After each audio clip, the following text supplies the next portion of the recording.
Hi, in this video we'll be talking about the gram-positive cell wall. Before we get started, let's first talk about what a cell wall is and what its purposes are. For a bacterial cell, a cell wall serves as an extra layer of protection, and a cell wall provides rigidity and is responsible for the shape of the bacteria. I mentioned that a cell wall helps protect the bacteria, and it does so by preventing osmotic lysis.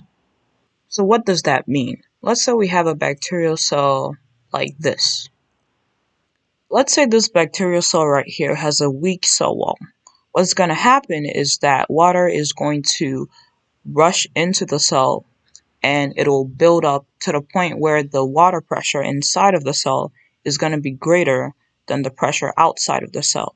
And since the bacterial cell has a weak cell wall, it's not going to be strong enough to resist all this pressure, and so it will just burst and all of its contents will leak out, essentially killing the bacterial cell. So simply put, a cell wall prevents water from rushing into a bacterial cell and rupturing the bacterial cell. If a bacterial cell has a flagella, the cell wall is also the place where the flagella could be anchored.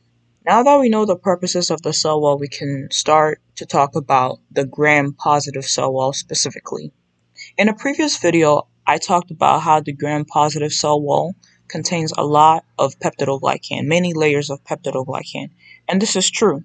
But keep in mind that for the other types of bacterial cell walls, so for example, the gram-negative and the acid-fast cell wall, those two contain peptidoglycan. They just contain it in smaller amounts compared to the amount of peptidoglycan that you find in a gram-positive cell wall.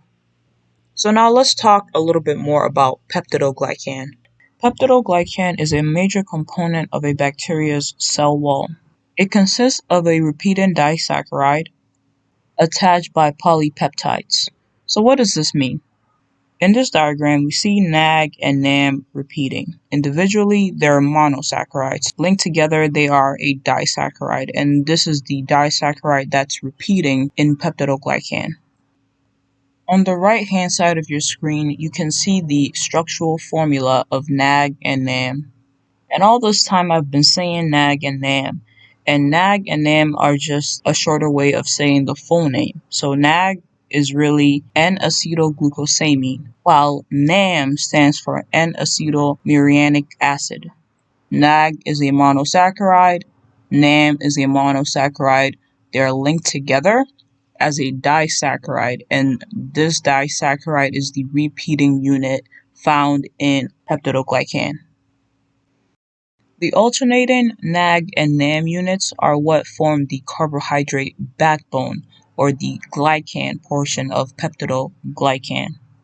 So these chains of peptidoglycan are going to be connected by polypeptides, or chains of amino acids. Attached to the NAMs are 4 amino acids, which are represented by this block right here. You can also consider these to be the side chains.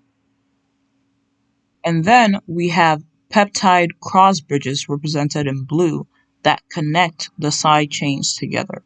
And so this is the structure of peptidoglycan, with the repeating units of NAG and NAM creating the carbon backbone, or the glycan portion of peptidoglycan.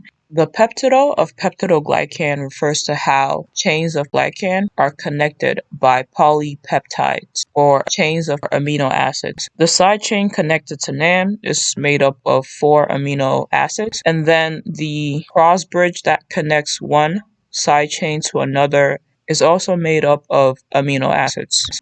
So when you think of peptidoglycan, try to imagine this image right here, with there being more rows and it's spanning a longer distance. Now let's move on to talk about the gram-positive cell wall.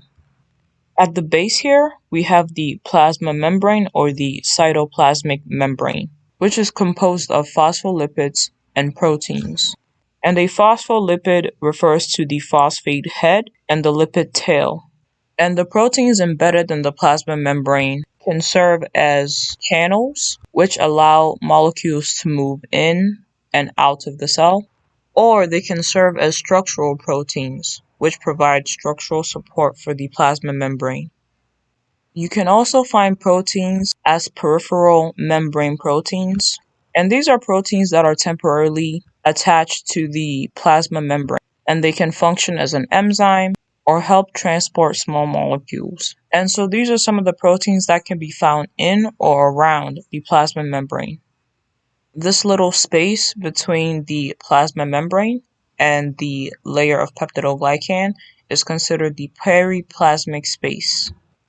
In the cell wall of the gram-positive bacteria, along with the many layers of peptidoglycan, the cell wall also has teichoic acids, specifically lipoteichoic acid, which is attached to the plasma membrane and weaves its way through the many layers of peptidoglycan.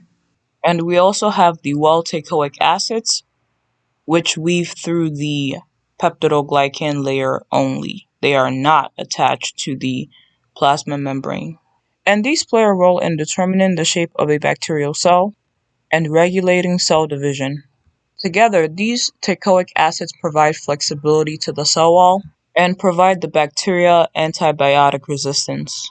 Together, they play a role in cell growth and cell wall maintenance. The teichoic acids also provide the cell wall's antigenic specificity. And what this means is that if found in the body, the immune cells of your immune system, specifically your mature B and T lymphocytes, will be able to recognize the lipoteichoic acid and the wall-teichoic acid as a foreign substance and will respond by either destroying the bacteria or neutralizing it. That's it for this video. I hope it helps. Please like, subscribe, comment, and share.